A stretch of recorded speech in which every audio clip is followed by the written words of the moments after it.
So Ali, how was your week? I had a really nice week, thank you. It was my first week back after a break in Kenya.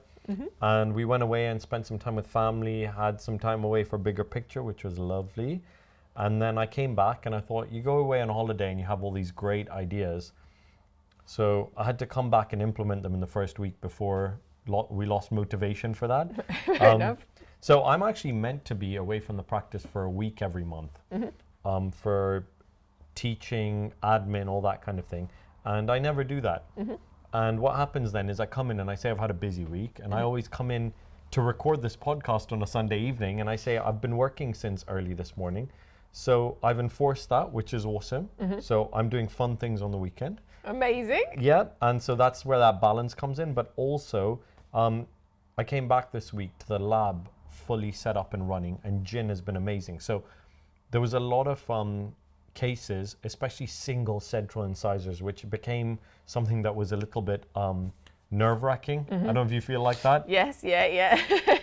And it was because we had no control over that. And what happened is I checked on a bunch of implants before I went away, and I actually booked them in for a shade check appointment. So with Jin, who's our lab technician, she's amazing.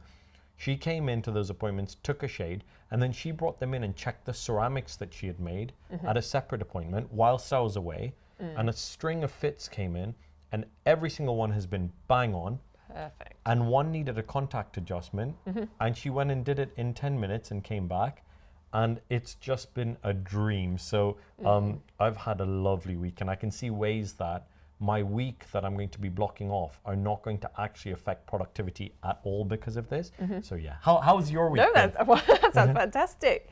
Well, I officially started my implant course this week, which was Congratulations. exciting. It was just on a Zoom call, but no, it was really interesting. It was also, I think, quite reassuring, sort of what I have picked up already here. And there were words that were sort of being said, and I was like, I know what that is. Like, I didn't feel so completely out of my depth.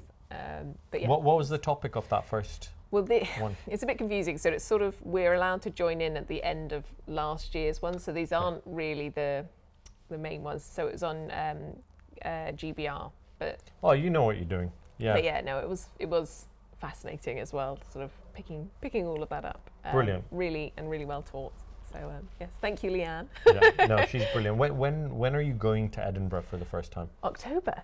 Brilliant. So yeah, okay, it's cool. exciting. I need to book some flights and yeah, great. sort all of that out. But yeah, I'm very excited, feeling very motivated with lots of different things in dentistry at the moment. Brilliant. Guy, because you're starting your sedation mentoring as well, aren't you now? Yeah. So we've got some cases coming up in the next couple of weeks, the full arch cases where we got to give Chris a shout out. He's amazing. Oh God, yeah. No, he's fantastic. Do you know how you pronounce his surname? No. Okay, sorry, Chris, if you're listening, Chukas or Chuckus.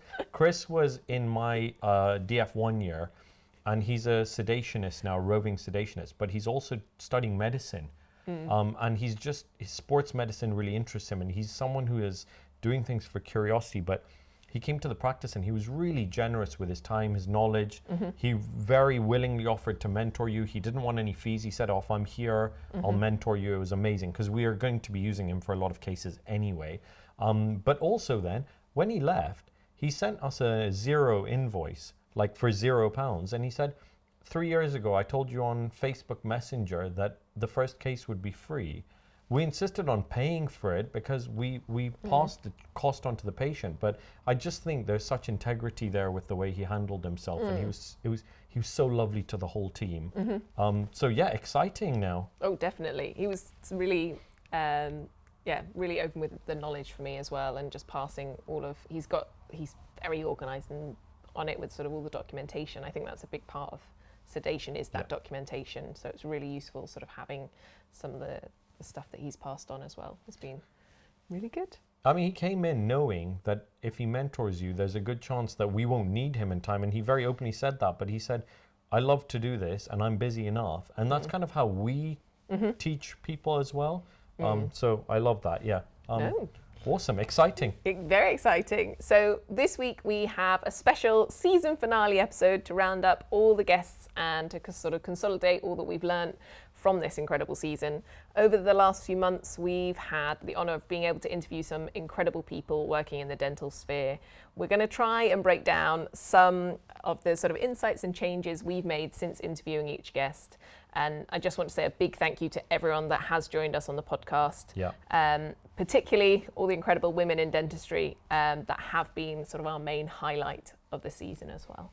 Yeah. But we opened the season with Dr. David Johnson talking to us about sort of community and special care dentistry.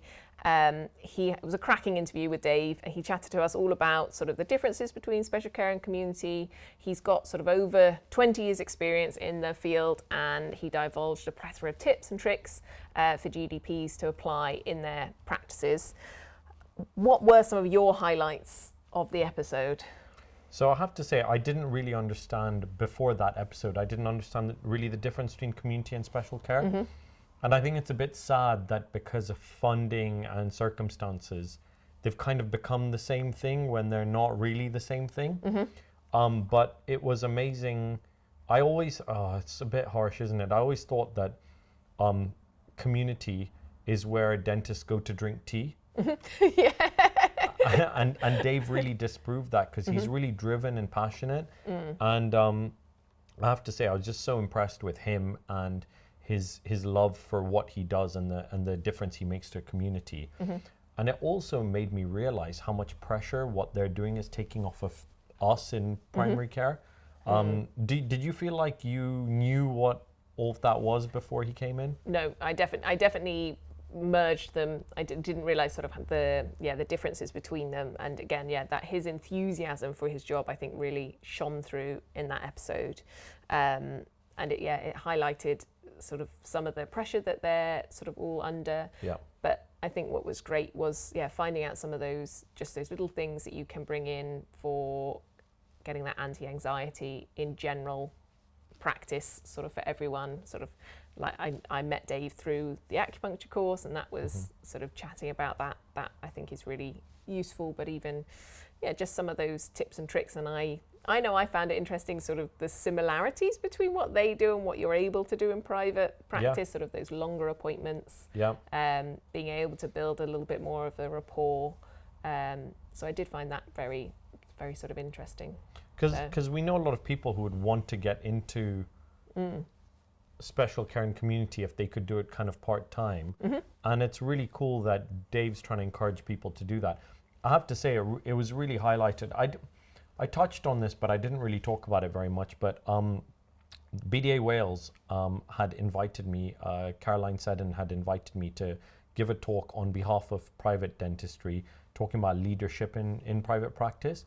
And it was a leadership conference, and the leadership of the BDA were there from around the UK. And it was something that they didn't have a budget for, so I was asked to donate my time, which I willingly did, thinking that this was going to be something that they were looking to try to make positive change. And Dave was there, and he was part of organizing this. And I have to say, I really, he's positive, and he's lovely, and he's knowledgeable, and he really, you can see, he's really good at being at things like this and being part of, he's not part of the leadership of the BDA. He's leading the way in community in Wales, and he's very positive about it, and he brings people in along the way, and I just love his attitude. I really hope that he ends up steering the ship, because, and I have to say this, I wasn't going to, because it felt a bit rude to go to their event and say this, but actually I donated my time, and I was really disappointed. I haven't been a BDA member since I was a student, because when I was a student, a representative of the BDA came in and was fear-mongering, in my opinion, at dental school. And I went to this event where they were talking about the importance of getting people together and dentists to realize that sticking together is the only way forward. And they were almost discussing how they can get more dentists to be BDA members. And I gave my talk, and I'm not a BDA member. And the leadership, the real big leadership, the main guys and ladies in the BDA were there. Not one of them had looked up whether I'm a member or bothered to ask whether I'm a member. And I was really disappointed that one of the main questions, one of them put up their hand, and they could have asked me anything about why or what, what I think. and they used my time and their question to comment on the fact that dental words are meaningless, and I'm not disagreeing with them, but it just showed a certain apathy towards what's really going on in the industry. And yeah, I was just really disappointed. But the reason I'm bringing this up now is that Dave is a breath of fresh air in that room. I mean, he is anyway. He's a lovely guy, and he's you know, but I really he is the future of organizations like the BDA. And if he doesn't end up being the person that makes decisions there, then I think that is a sinking ship. So that's a very negative way to talk about the fact that Dave is amazing, but yeah, no, he is truly inspirational, and it's easy to be in a room like that and let that bring you down. But he doesn't. He stays positive. He keeps motivating people. He keeps trying to steer things in the direction of change and of solutions. So yeah, he's just incredible. No, I think even in his teaching style, it is that solution-based focus of. Which I think really did shine through. Yeah. And I'm sorry you had to go through that BDA experience. I mean, I was there for like an hour and a half. Don't be too sorry. But, you know, I've said it to Dave to his face, and I hope he's listening, that, you know, I think if he wanted to set up a kid's private referral clinic, we'd welcome him with open arms, because I think that's really lacking. And I think he has exactly what it takes in terms of his attitude and his clinical management to make things work in private practice. And yeah. So I thought I'd make a recruitment drive again. Yeah, totally. Yeah. So episode 2, we had Alex McWhirter, our practice manager, and she joined us for a wonderful chat all about being a practice manager at sort of NCDI. We got a little bit more personal, and it contained a lot of information about not only sort of that was useful for potential PMs, but also for dentists to think about sort of what they're doing in their day-to-day practice as well, and sort of how a practice manager might be playing a role in that sense. And I thought this was a fantastic sort of chat. One of my highlights was I always loved the story of how Alex got hired and putting a little presentation together. But I think I hadn't appreciated sort of that power of her checking in on everyone in her job. And I definitely realizing it now, how important it is that when she just walks around the practice sort of throughout the day and pops her head in and sort of sees how you are, and actually how vital that is for the team.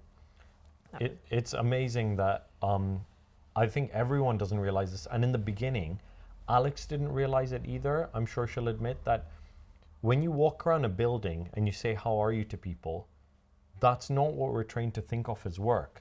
So you start going, oh, I better sit down and do something that makes me look and feel busy. And I think the two most vital parts of our job are exactly that: walking around, talking to the team, walking around and checking in with patients.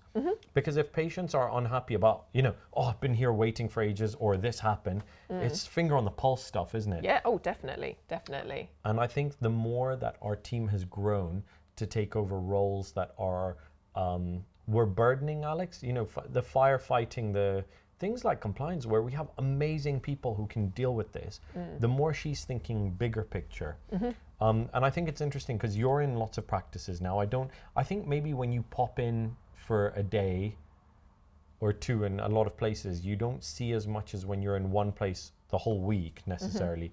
But I've been in a lot of practices where you see practice managers are constantly dealing with problems, whether it's complaints, maintenance issues, whatever it is. Or on the other side, they're just kind of glorified PAs for someone. Or, they're just there to collect data and pass it on to the higher ups. And all these roles are not really representative of what a manager is. They're managing, they're juggling. And Alex is so impressive, but I work with her every day, and it was so nice to sit with her and talk to her in that way, and to really see things from her perspective, and her reflecting on her role and how it works within the practice. And I'm hoping the big thing for me is you and I are not looking to be practice managers, but yeah. Well, yeah, actually, it sounds great. No, I don't.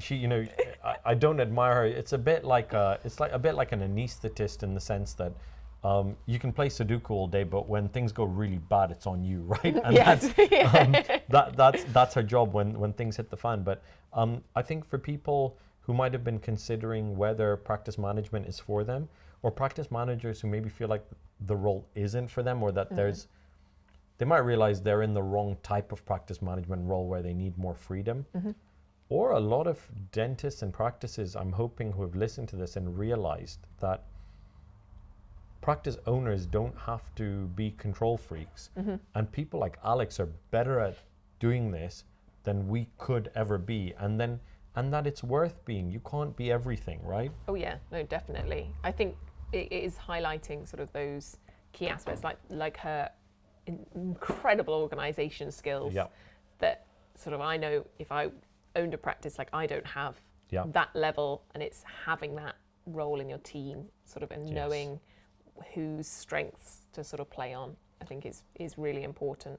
A tip for you when you open your practice one day is make a list of those key skills, everything that someone needs to be good at, and then every time you hire someone, tick them off. And every time you're hiring the next person, make sure you're covering more of those. And if I could go back, that's exactly what I've done. And we've ended up there, but we've ended up there because Alex is organized enough to make that list. There you go. I think one of the big lessons I also learned from that was that you could have a good practice manager already hiding in your team as in another role. Some people, I think that's true about a lot of things. I think you can talk about it in a clinical context, in an admin context, in a nursing context, that people sometimes just need the opportunity to shine a little bit. And sometimes it's necessity that brings that out. And so I think regularly giving people an opportunity to step up to doing other things, we've learned that now. And everything's not for everyone, but sometimes it's helpful in two ways. Sometimes you give the opportunity for someone to do something and they step up to it, and they realize that they're amazing and they grow into that role. Sometimes they realize, whoa, I'm not very good at this, and maybe I need to respect the person that does this every day. And the hardest part is practice managers do so much that there's always going to be someone looking at you and blaming you for not doing something well enough until they realize, like we realized being around Alex, that one of their 30 balls that are being up in the air whilst they're juggling is to do with you. They are managing to keep all 30 in the air, whereas I only care about that one being up in the air.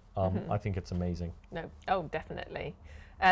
So episode 3, we had Dr. Rebecca Williams, and she came in and chatted to us all about sort of ortho, but also how sort of balancing sort of family life and sort of moving between sort of one practice that she was comfortable with to then sort of taking quite a big leap to a sort of bigger corporate practice. I found, this chat was, I mean, the energy that Rebecca has is quite extraordinary and very inspiring. I left being like, oh my God, I think I need to go and do all of these ortho courses just because of the energy she had there. She's amazing. You know what she reminds me of? She reminds me of the Ivy Asia. Have you been in there? No, I haven't. Right, you walk in and it's like stained glass and lighting everywhere, and sitting next to Rebecca is like that. You walk in and being around her, just the atmosphere and the mood, it's infectious.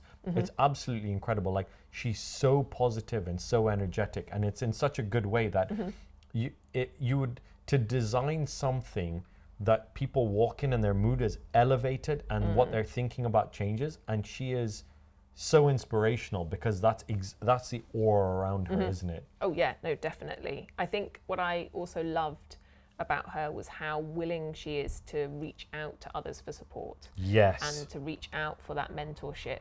Not only to also give mentorship to others, but she's very happy to be like, I don't know everything about this. I'm going to you. I want to collaborate.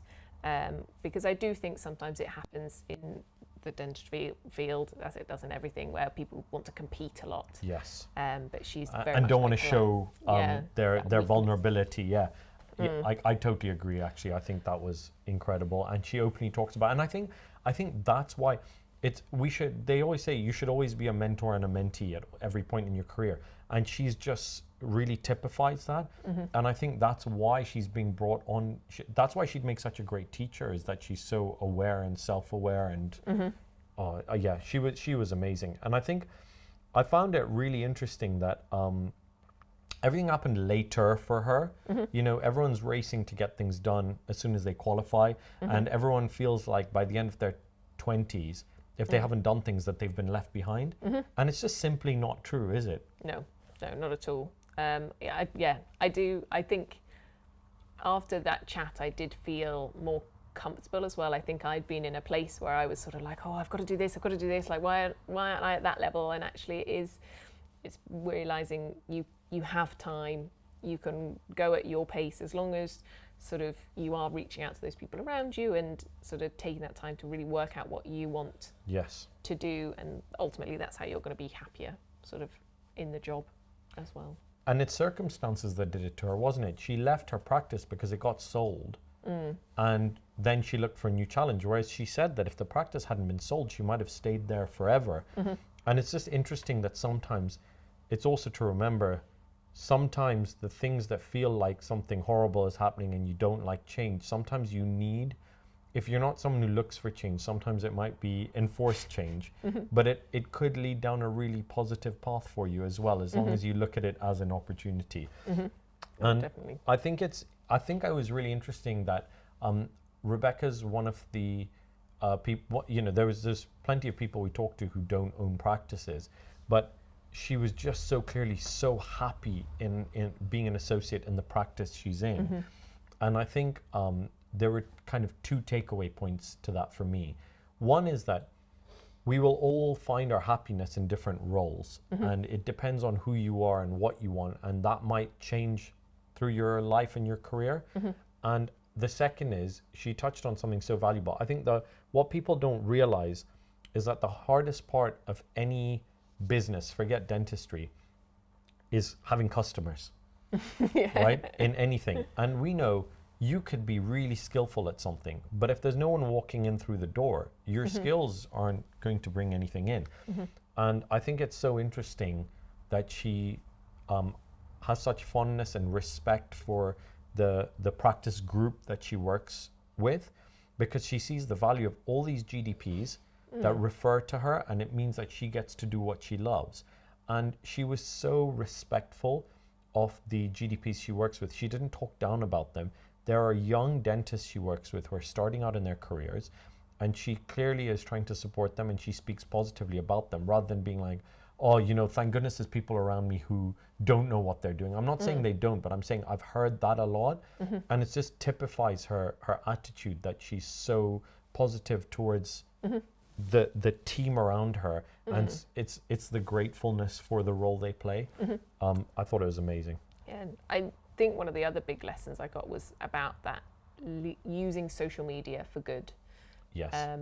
I think, we definitely live in a world where it is easy to doom scroll, and there's a lot of negative things with social media, but actually how she's using hers, and I'd encourage anyone to go and sort of follow her as well. I think it's a really nice way of balancing sort of having that dental Instagram and engaging with patients, but also sort of that positivity that shines through with everything as well. Yeah, absolutely. So episode 4 was another Women in Dentistry special. We had Dr. Leanne Branton and she came and spoke about implants. It was also our first Zoom interview. Yes. This was, for me, one of the most impactful interviews we had from the series. She's such a motivational and driven person to listen to, and she discussed sort of all about her implant journey, how she expanded and grew her practices, and then sort of what led her into leading her own implant course. And as I said, it obviously led to me now signing up to her implant course, so it did have a big big impact on me. Just so everyone listening knows, that wasn't, oh, I'm signing up to your course, can you come on? It was actually literally, I knew Leanne from a long time ago. I thought she'd be great for this. I reached out to her, and then after she came on, you went, I want to learn from her. And I think that's the power of someone with that attitude again, and that positivity. People want to be around you, they want to learn from you, they want your guidance, right? Oh yeah, no, definitely. I think, yeah, how she spoke sort of about everything was really inspiring to me. I love the fact as well it's as women in dentistry leading like an implant course, which unfortunately we don't have enough of at the moment, but it's definitely something I think there needs to be more of a drive towards. Yeah. But yeah, and so far some fantastic teaching as well. So. Brilliant. Yeah, I thought it was great that she was talking about, she set this course up, and she, you know, if anyone hasn't listened, go back and listen, because there was a group that she joined because she had lost her spark. Mm-hmm.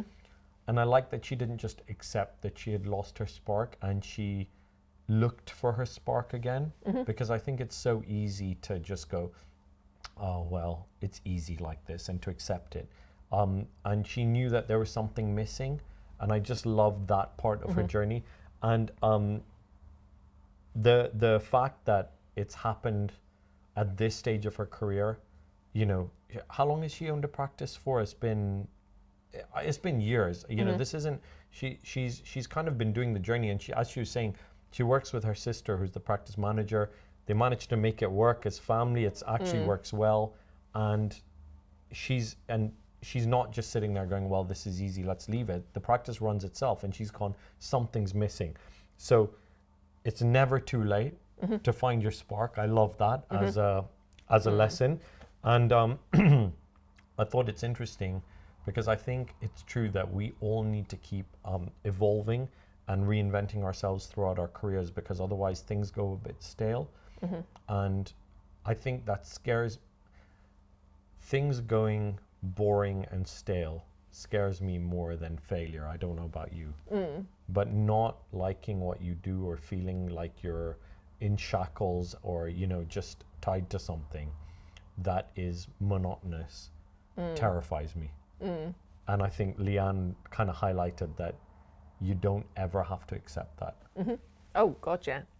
Yeah, I think as well, like that whole, she is clearly at the sort of doing a lot of things. She owns a practice, she's got the course, and the fact that she was also saying that she daily feels imposter syndrome was really reassuring, and that actually it's something that we all sort of feel, is not something to be scared of. And I absolutely loved her sort of ethos of jump now, think later. Yes, yes. There are a few people who have said that, who are, I say like Leanne, you know, some of the most successful, positive people I know. And I have to quote a friend of mine, Zaki Kanan, who's now current ADI president, who said, he tells a story about how he was told in a lift at King's by one of the professors that every time you get an opportunity, say yes, because you can always say no once you've had to think about it. But if you say no, there's no going back. And it's such a simple but such a valuable life lesson. And Leanne just goes, yeah, that's great, let's do that. And the good thing is that when you really think about it, there's very few things that are a very bad idea. Yeah. There's mostly experiences, you know, especially in the context we're talking about. She was terrified of public speaking. And it's easy to say no to these things. And she pushed herself, and she went through the discomfort of it. And she's actually an incredible speaker as well. And it'd be such a shame to not allow yourself to be that. So yeah, I think just say yes is a good motto. Definitely. So then we came to episode 5, and we chatted to Jordan Matthews all about sort of being a senior dental nurse, how she developed sort of further skills and evolved in her job, what it was like nursing for Ali, and what nurses should look for when considering sort of applying for jobs. Jordan's got such a beautiful energy to her. And it was great finding out that she nursed your first implant as well. Yeah. That was a great highlight. But I think what I found sort of a real lesson with that one was about how important sort of those working hours can be when applying for a job, and actually that maybe more practices should think about rota systems or different hours on different days.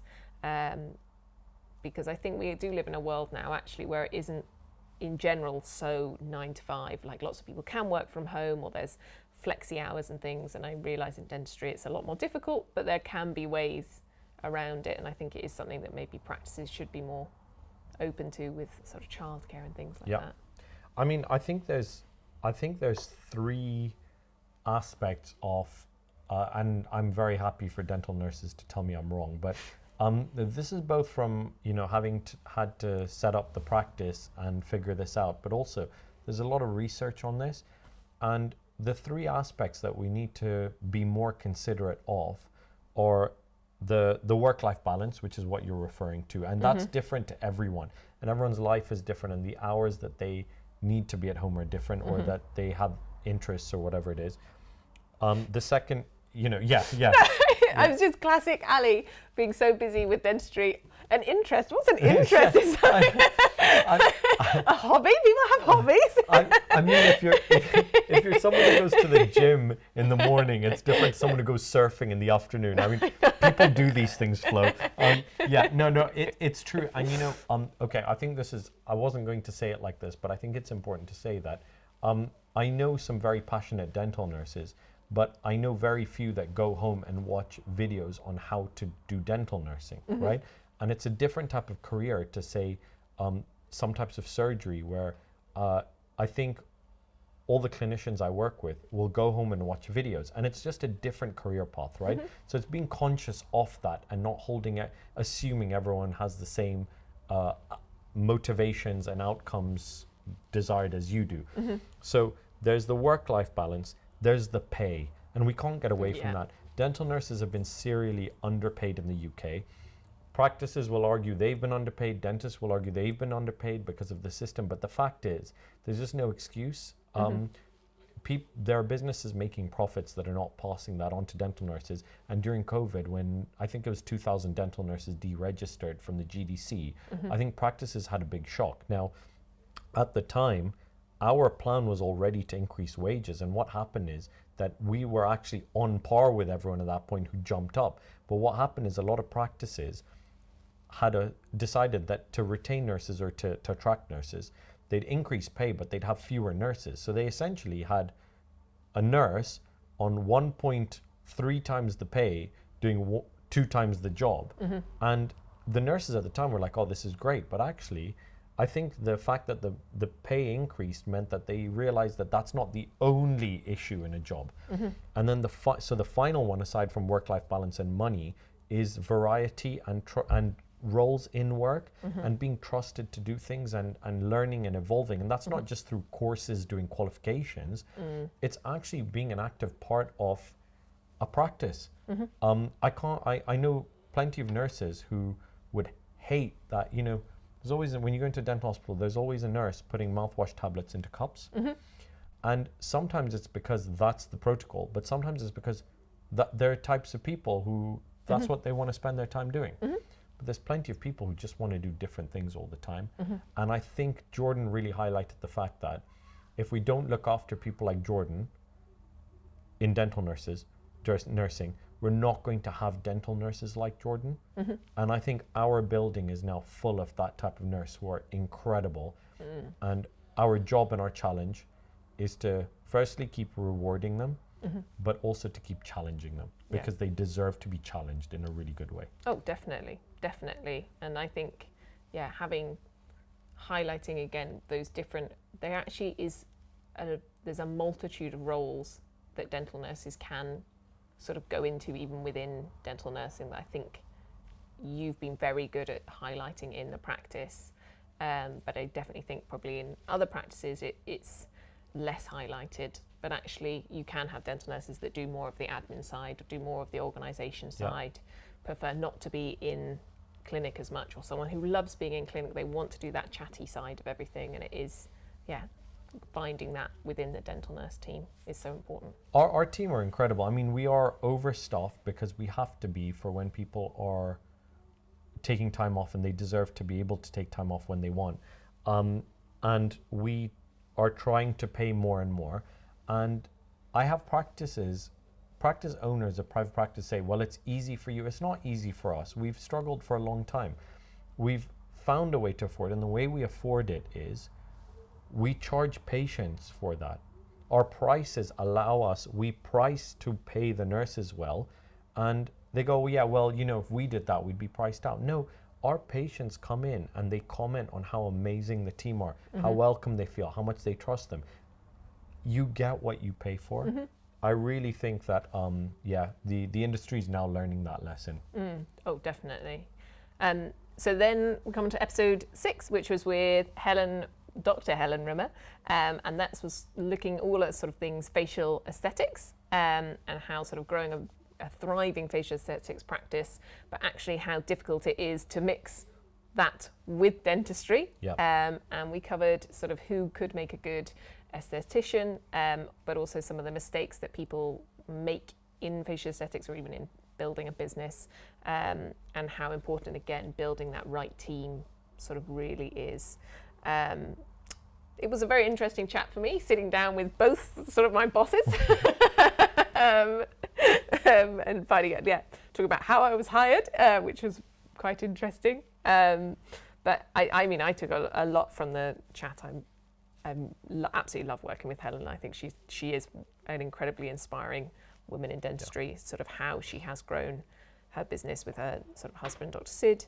I think, again, another thing that really a highlight for me was one of the clips that I made for Instagram, and it has been, I think, the thing that I've been messaged about most from our whole season. It's all directed at me. And I'm so sorry, but I did find it very funny.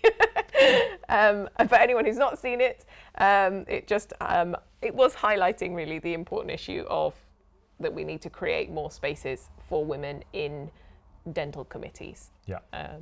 But yes, go and look up the clip if you've not seen it. Me being accused of mansplaining. Yeah.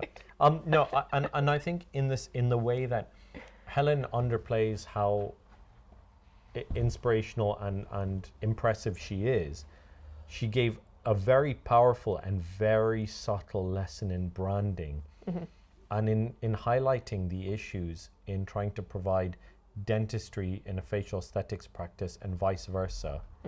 She really simplified this concept that is it just shows why you cannot brand for everything, and why you have to consider your brand, the type of patients you're going to have. And it's not just a case of, we can offer this and anything that a dentist can offer, and why the type of patients and your demographic are going to determine your success with different procedures.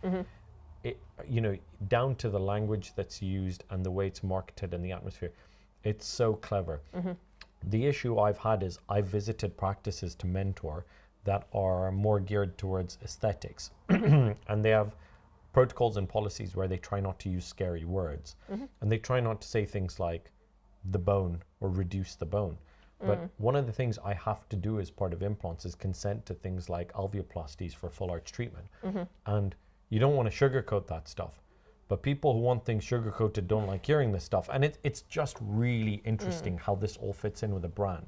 And I think Helen very casually said all of that, but so clever. All of it's so clever. And also just hearing about how they set up the practice. So how Sid left being a GP, medical GP, and the risk that they took as a family, and how they had to work all hours and just do whatever it took to make it work. And it really made me reflect on mine and Zara's journey, where it was really scary and there was a lot of potential debt on our hands, and things could go wrong, and we were underwriting a lot of financial stuff for this place to open. And we worked for free, both of us, for 3 years, and it was all really stretches you. And then when things are starting to pick up and things are okay, you do get people saying to you, well, it's easy for you, in so many senses when you talk about things. And Helen's been through the same thing, and now people go, but it's all right for Helen. And I've heard that about a lot of people, a lot of practice owners. I've heard people say that about them, and I just think, spend 2 years with the stress that family went through. And she underplayed that because she underplays everything, but you could really get a sense of what a gamble that was. And I loved it. I thought it was brilliant. It's that classic sort of overnight success thing, isn't it? Yes. That there really is no such thing as an overnight success. No. But I really liked as well about actually talking about the patients, about how we build teams that reflect us, but also the patient base, I think, Yes. sometimes reflects us as well. So I think that's very, very interesting, Yeah. that whole branding thing, really.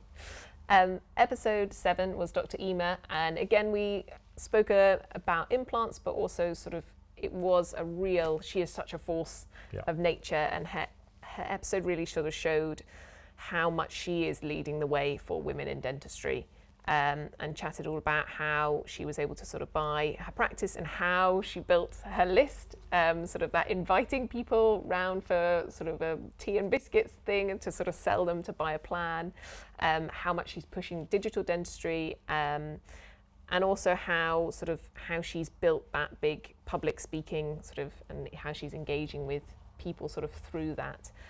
It was an incredibly inspiring chat. And yeah, her drive that she clearly had from an early age as well. The stories of her sort of checking in on different dental practices to work out which one she was going to go to when she was sort of 14, I think was, incredible story. And I love the story of her setting up in her garage, because something hit home for me, because we spoke to Emer and Leanne in quick succession. And you know, when you're setting up a business, a lot of people in a lot of industries will say to you that it takes 3 years before business makes money. And they were going, no, dentistry is 5 years plus. And I thought I had it hard, but actually I had it easy, because I was working here, but I was working in 7 practices, and I had a way to get income where if things weren't going well. But you know, they threw it all in the pot, and she was talking about how she used to deliver the FP17s. Was that her or Leanne? One of them. Yeah, I think it was her. Yeah. And just the fear of making ends meet, both of them were talking about. And I think there's something really important there, that I think people in dentistry who want to practice, they should totally do it, but they need to understand that it's going to be really hard for maybe longer than other industries. And then you'll have your dream, but that's how long you've got to mentally prepare to stick it out for. And I think there was just something amazing about how open Emer was, as was Leanne, about the struggle at the beginning. And what was unique to Emer's story was the falling out with the practice down the road before she left and opened hers. And it really got me thinking about, I think if you're on For Dentists by Dentists, you'll see questions about this all the time, about exclusion zones and contracts. And people, there's 2 camps, and I don't have an opinion either way. I just think it's interesting that one camp says it's not worth the paper it's written on, and the other camp says there's an ethical responsibility not to take from where you've been. And I think I wanted to bring it up because my story is that I was in general practice down the road from here. I left to become a traveling implant dentist, and then I had the opportunity to buy what was a very quiet squad, but at a time where I had stopped doing general. And I had a lot of my patients call, I'm talking about I was a mile down the road, and I had a lot of my patients call to ask if we're taking patients on. And I'd say, well, no, we're not a general practice, and I'm not doing general anymore. And I can understand why the practice who gave me so much were upset, but I think it's informed my attitude towards all of you, which is I ask that if you leave to set up a practice, you set up next door so that I can refer to all of you. And the fact is, and I think everyone's got to realize this. This is how I think of it. If you want to retain your teams, build your practice in a way that makes it not worth them having to leave. And if their dream is to leave or they don't fit in there, then why are you trying to stop it? And there's enough to go around, and everyone's different. And one of my favorite sayings, and I say it all the time, and it's where, if someone comes to watch us work, I never hide anything from them in every aspect of the practice to show them everything, because you can give them the recipe, but it doesn't mean they'll make the sauce. And all of us are making a different sauce, right? And so I thought it was really sad that Emer went through so much when she left that practice. And I also understand that practice's standpoint. And there's going to be, Jimmy Carr saying there's 3 sides of every story. There's my side, your side, and the truth. And I think it's totally true. I think, but I think there could be less of that in dentistry and less of taking things personally. And I'm just really happy for her that she pursued her dream and didn't stick around somewhere where the ethics were compromised. And I think that's maybe I felt some some familiarity with her story in some senses. The last episode of the season was with Mike Hesketh, and we it showcased a possible to take a modest private practice and transform it into sort of a multi-million-dollar business. He chatted to us all about his time in the military, and sort of being a military dentist and how that sort of shaped him and sort of the lessons he took from that into then being a practice owner he is today. Some of my highlights from the episode were that you do need to do dentistry on a boat and the light might move. Yeah. I found that very funny. Yep. But also sort of that pathway, that there is that pathway if you are interested in sort of military dentistry. And that, it's something I think that maybe more people don't know about sort of as such. So it was quite an interesting chat on that sense. I thought, his whole stance on that leadership is sort of one of the most important aspects of dentistry was, quite refreshing, and that maybe we all should go on some leadership courses every now and then.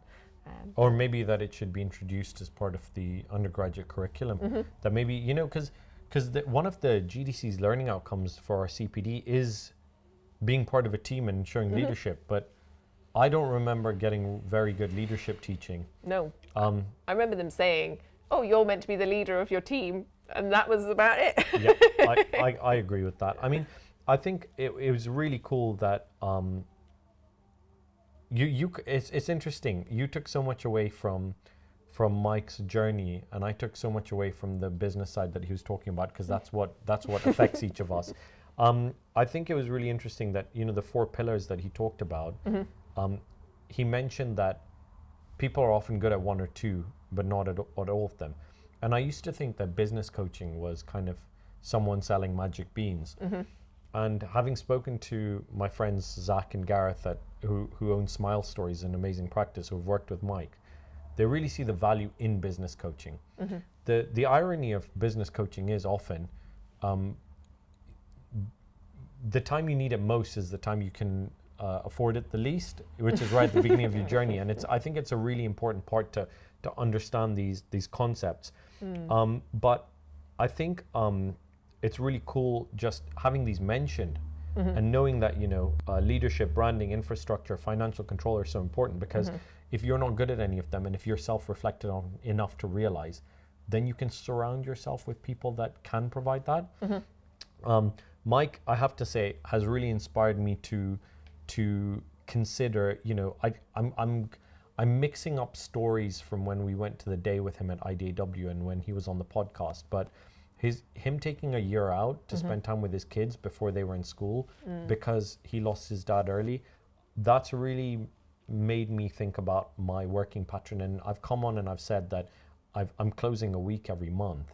That's part of that. And so I'm very thankful for him sharing that story. And although that was more personal, more to do with his personal life than to do with the work life, I think that informs work-life balance. And so for me, that was a real big eye-opener. Wow. What do you think has been the biggest change you've made since sort of all of the interviews? Would you say it is that, or? I think I have less, and I didn't realize this. I didn't realize this was an issue.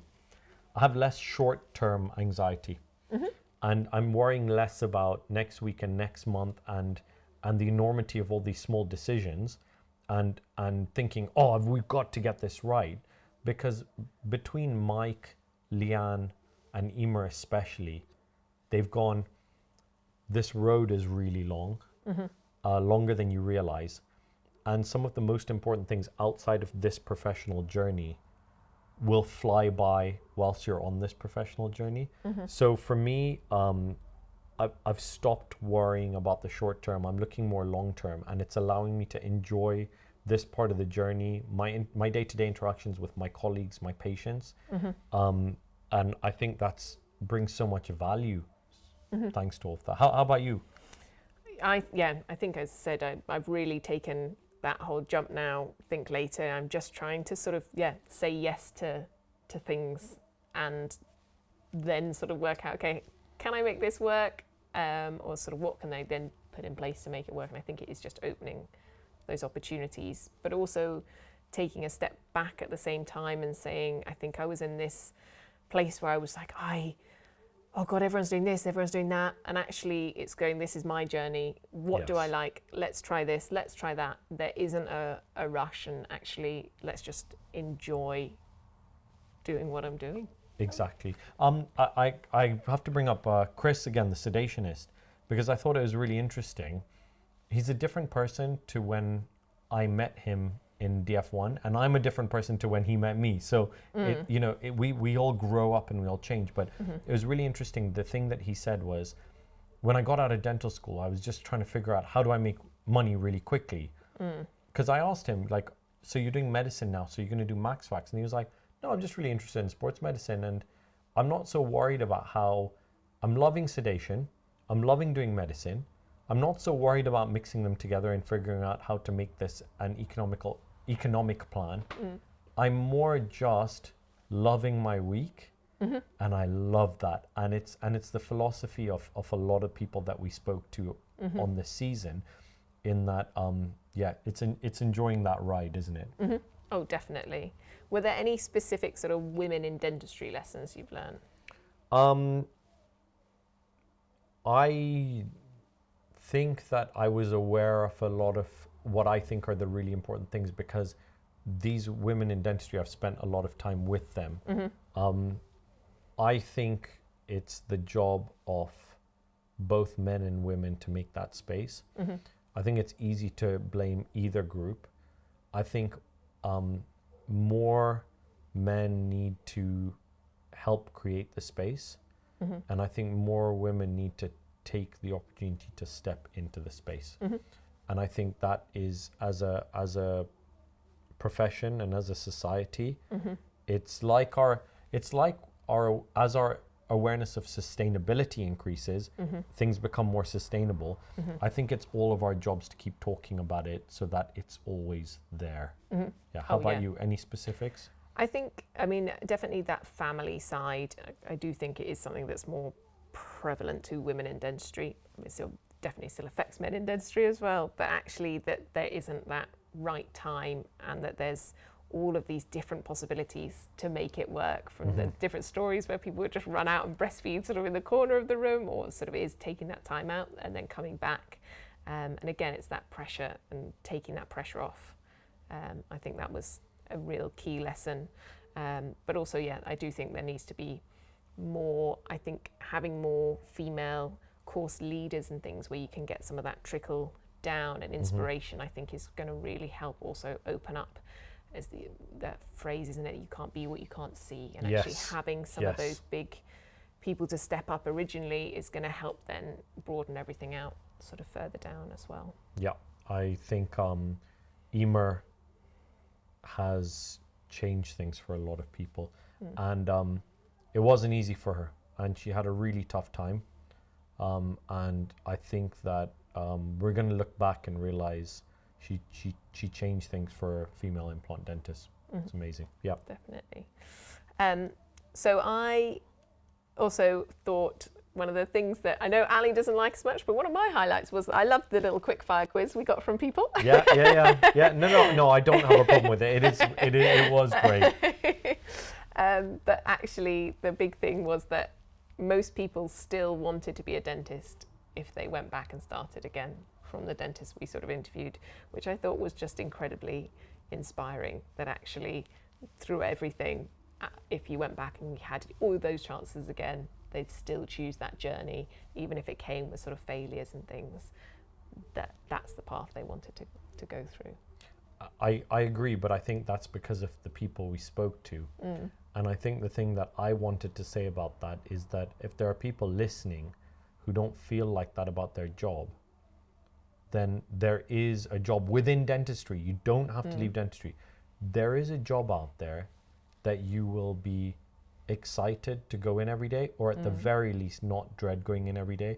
There are too many people that have jobs that they dread going into, and you listen to all these people and you're like, oh, they're freaks, and they are, because we're talking to the most amazing people in dentistry. Of course they are. But the thing to take away from that is that we've talked to such a variety, different types of people, different paths, different jobs, different careers that they forged, and they're all so happy. So there is a happy out there for you, and maybe, you know, exploring things, mentorship is a path to you finding your happiness if you haven't already. I completely agree with that. Yeah, massive thank you again to everyone that came on, and we will be taking a short break and then coming back with another season. So yeah, look out for everything online for when that's coming back. But thank you everyone as well for listening to this season. We've had some fantastic engagement from all the listeners. So thank you. Thank you. Ali, why did you invest in the Navident dynamic navigation system? It's incredible. It brings our safety and accuracy up for patients. Here's a tracker that we use, and thanks to Rob from the Dental Imaging Company, it's been great support and so easy to set up.